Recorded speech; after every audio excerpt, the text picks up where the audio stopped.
How's it going, everybody? It's your boy Ty_Drums here, and today we're going to be talking about the NFL playoffs 2025-2026, week one of the NFL playoffs, and this was a phenomenal week of football. We're talking about the games on Saturday and Sunday, so if you're expecting me to talk about the Texans versus Steelers, well, that hasn't happened yet, unfortunately. So we're going to talk about the Texans-Steelers game next week before we get into the divisional round games. Just so you guys know, we'll talk about 5 games today, 5 games next week. This video is going to be a bit longer because we're talking about more games, but honestly, I am very excited because this regular season, it really proved that it's any given Sunday. Expect the unexpected. So many unpredictable, crazy things happen throughout the league. And for the most part, I was just talking about the Raiders in the regular season as that was my focus. But now we can focus on the rest of the league in the playoffs. And this league is so exciting to watch. Let me tell you. Let's get started right away, though, with this first game. That is the Panthers versus the Rams, and I got to give it to this Panthers squad. Even though they came up short by 3 points, I feel like they did a fantastic job in the playoffs. This was a team that was probably written off by most people. Oh, the Rams are just going to crush them. Oh, why are the Panthers here? They have a negative record. Why are they even here? Oh, they're only here because the Ravens choked a fucking field goal. All this bullshit. I don't think the Buccaneers would have gone 31 points against the Rams, if I'm just being totally honest. The Panthers really went out there and put out a great game. Bryce Young had a pick, but he also had a tutty and 264 yards on the day. Chuba Hubbard had 2 rushing tutties. Even though it was only 46 yards, he made the most out of the 46 yards with 2 tutties. I gotta give it to him. Gotta give it to him. Looking at these stats here, pulling up, Bryce Young also had a rushing tutty. There we go. Just overall, and then Jalen Coker. Yeah, he was dominating the receiving yards, but we also got to talk about the Rams here because Matthew Stafford over 300 yards, 3 tutties. Quarterback rating almost 94. Lord have mercy, this man is definitely making his case for MVP. Do they count playoff games for the MVP race or just the regular season? Because honestly, man, Matthew Stafford, cooking. Puka also had a really good game. He had, I believe, a rushing tud. He also had some receiving, had a receiving tud, 111 yards. Say what you want about the guy, whoever controversy, whatever. The dude is a great football player. Devontae didn't have any touchdowns, but he's still a very good part of the Rams. Still a great part of that offensive core. I know because I still miss him as a Raiders fan. At least he's doing better on a different team, man. I'm telling you. But the Rams move on to face the Chicago Bears, and that's exactly who we're talking about next. The Bears versus the Packers, because my God, the Bears beat the Packers, swept the Packers, got them out of the playoffs. I'm bearing down because these guys, I actually want them to win it all. I want them to win the whole thing because the Bears just absolutely came back and scored 25 points in the fourth quarter. What? 25 points in the fourth? Who fucking does that? Last week, they almost beat the Lions after going scoreless for 3 quarters, then getting 2 tutties and 2 two-point conversions. This team absolutely heats up in the fourth quarter. And you know what else? What other team is known for that? The Denver Broncos. But I think that the Bears embody this more than the Broncos, especially after the last couple games we saw from them. Caleb Williams is a firecracker. An unpredictable black market off the street firecracker where you don't know if it's going to blow up when you first light it or if it's going to go straight to the moon. Like, this dude was throwing fadeaway, almost on his back passes on 4th down to make catches on the sideline. And then a couple plays later, he throws a check down or a 3-yard pass at the receiver's feet, which is something, by the way, he still has had a problem with this entire season up to this point. The dude throws erratically. He is a gunslinger. He's a loose cannon. But some of these throws that he is making are absolutely insane and just make you like. But also, we got to give credit to the receiving. DJ Moore. What a lad. Dude can catch those fucking balls. Loveland, too. I mean, these guys, Burden, these guys are, dude, that celly that Burden had with the choke, when he went to actually choke the Packers player a few weeks back, that was cold. That was cold. Blooded. But my God, the Bears came in. And by the way, they have one of the best offensive lines in the entire league. If not the best O-line in the NFL, because Caleb Williams has like 3.5 to 4 seconds on average to throw the football, which is an absurd amount of time. Imagine if all these other quarterbacks had 4 seconds of uninterruption to fucking throw the ball. Like, God, if Mendoza had 4 seconds to throw the ball every time when he starts for the Raiders next year, God, he would be throwing. I mean, that dude would just go off. Like, goddamn. But anyways, I am very proud of this Bears team. I'm glad they swept the Packers. No hate against the Packers for all the Pack fans out there. I have a lot of friends that are Bears fans, and I do like rooting for the underdog, even though the Bears technically had a better record than the Packers. It's time for the Bears to really make their run. It's time for them to make their run. If they beat the Rams, I'll be very, very hyped.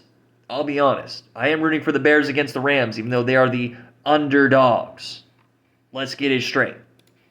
But next up, we're going to be talking about the Bills versus the Jaguars in a game where the Bills not even just managed to scrape away from this.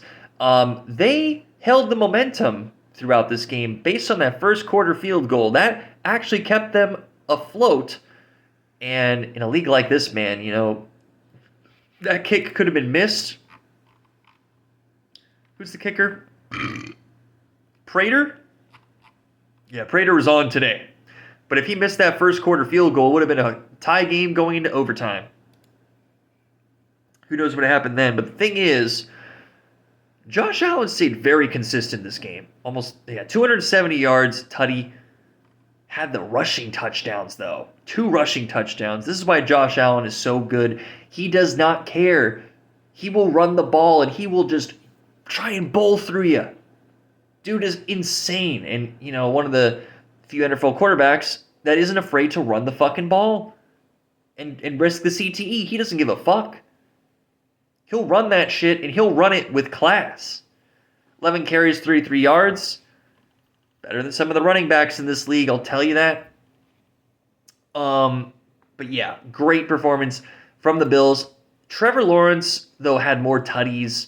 Not as many yards, but way more tutties. But he also had 2 picks thrown. And I think T-Law might have choked in this one. This is his first playoff game.